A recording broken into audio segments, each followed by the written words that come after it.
আপনি শাওনের কি হন? আমি শাওনের মেজু ভাই, আমার বড় ভাই বিদেশ। শাওনের মারা যাওয়ার 3-4 মাস আগে বিদেশ চলে গেছিল।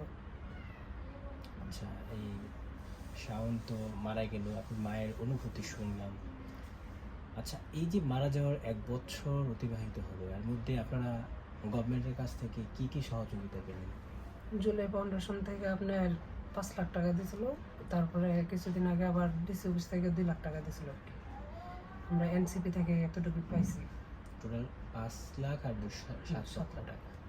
এমনিতে আর মানে গভর্নমেন্ট থেকে না, আর কোনো আর কিছু? কোনো সহযোগিতা আমরা পাই নাই। তারপরে আপনার আমি মাদুদি থানা একটা মামলাও করছিলাম, যারা আমার বাইরে মারছে। আপনি কি চিনতে পারছেন বা জানতে পারছেন হ্যাঁ, কারা জানি। কারা? মাধবদী পৌরসভার মেয়র মোশাররফ হোসেন মানিক, তার ভাগিনা, তারপরে আরও তার সহকর্মীরা ছিল, মুজাম্মেল, আর অনেক লোকই ছিল আর কি। তাদের সবার নামে আমি মামলা করছি, কিন্তু তারা এখনও মাধবদী সাইডে দেখা যায় বা বাসায় আসে। রাজীব মেন স্পট যাই করছে, রাজীব যুবলীগের সভাপতি, এখনো বাড়িতে আসে, কিন্তু পুলিশেরা কেউ কিছু করতে করে না।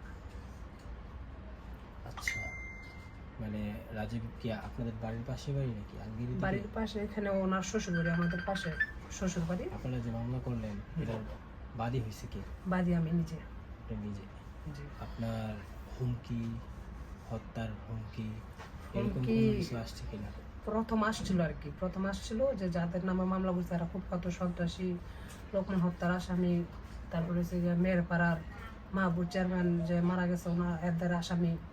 এখন আমি মামলা করছি, আমরাও নাকি মেরে নেবে, সেই এগুলো করবো আর কি। যখন সরকার ছিল তখন, না সরকার যাওয়ার পরে আর কি, এটা যখন মামলা করছি তখন। তো এরকম হুমকি দামকি দিয়েছিল। পরে আমার মায়ের ডর ভয় দেখাছিল, পরে আমার মায়ের ডর ভয় গেছিলো কোর্টে মামলা উঠাইতে। আচ্ছা, এটা হলো ইউনূস সরকার বসার আগে। হ্যাঁ, 5 তারিখের পরে। তারপরে এই এখনো কি হুমকি আসে?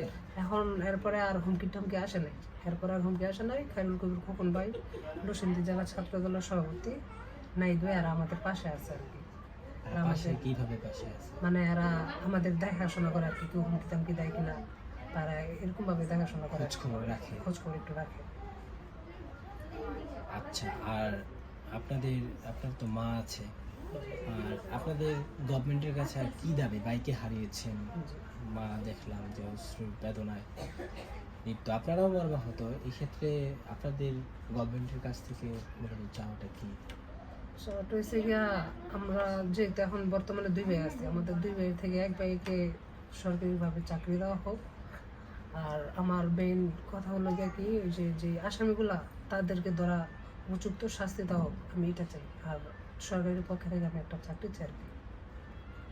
এক চাকরি করতে হলে যে ন্যূনতম শিক্ষাগত যোগ্যতা সেইটুকু আছে কিনা, বা আপনার সেটুকু ওরকম ভাবে নাই, আমারও নাই, আমার ভাইয়েরও নাই আর কি।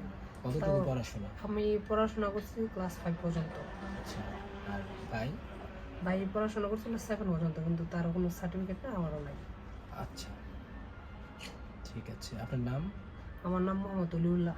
আপনাদের শাওন যে বা আপনাদের এই গ্রামটা মূলত পরিচয় কি? গ্রাম হচ্ছে গিয়ে, এটা হচ্ছে আলগি মনোরপুর, আলগি মনোরপুর গ্রাম আর কি। নরসিংদী মাধবদী থানা। নরসিংদী জেলা মাধবদী থানা। ওকে, ধন্যবাদ। আর কোনো কথা আছে আপনার? না।